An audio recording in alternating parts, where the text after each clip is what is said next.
Bonjour et bienvenue dans ce nouveau numéro de Kham Kham. L'équipe nationale féminine de basket est de nouveau sur le toit de l'Afrique grâce à sa première victoire contre la Lettonie, une équipe qui a toujours été la locomotive du continent africain avec plus de 10 Afro-Basket. Retour sur son histoire très glorieuse. C'est quoi d'abord sa trajectoire au niveau africain, Abdou Khadr? L'équipe du Sénégal de basket dames est l'équipe la plus titrée à l'échelle du continent. Elle a été 11 fois championne d'Afrique en 22 éditions. Elle a été aussi vice-championne d'Afrique 7 fois et 3 fois médaille de bronze en 1970, 2003 et 2013. L'équipe nationale du Sénégal n'a jamais raté un podium des Jeux africains depuis 1963 avec un impressionnant palmarès de 7 titres de championne, une finale perdue en 1991 et 2 médailles de bronze. À noter que l'équipe sénégalaise est restée sur le podium continental depuis 1990, un record de longévité équivalent à celui de l'Angola chez les hommes. Le Sénégal est aussi la nation ayant disputé le plus grand nombre de finales d'affilée, 6 au total. C'est également la nation ayant gagné le plus grand nombre de titres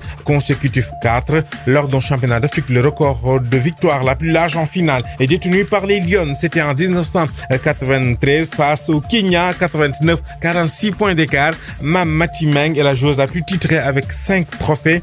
La meilleure marqueuse de tous les temps, c'est Astou Traoré avec 751 points. La joueuse ayant disputé le plus grand nombre d'éditions est Mam Jojo Diouf avec 8 éditions à égalité avec Irène Guerrero. Et pour leur participation au mondial? D'une nation au résultat relativement médiocre au mondial, 12e en 1979, le Sénégal s'est peu à peu imposé comme une grande nation du basket africain. Une place qu'il a renforcée avec 2 matchs dont on gagnait dans cette édition 2018. L'équipe du Sénégal a joué 8 Coupes du Monde sur 18 et a toujours été éliminé dès le premier tour. Les Lions couraient après une première victoire au mondial depuis leur première participation en 1975, sans expérience, mais avec la fougue d'un petit poussé. Astou Traoré et ses partenaires ont signé la première victoire de son histoire en phase finale de Coupe du Monde face à la Lettonie le 23 septembre dernier. Elles vont jouer ce soir les barrages pour valider définitivement les billets pour les quarts de finale. Après avoir franchi le premier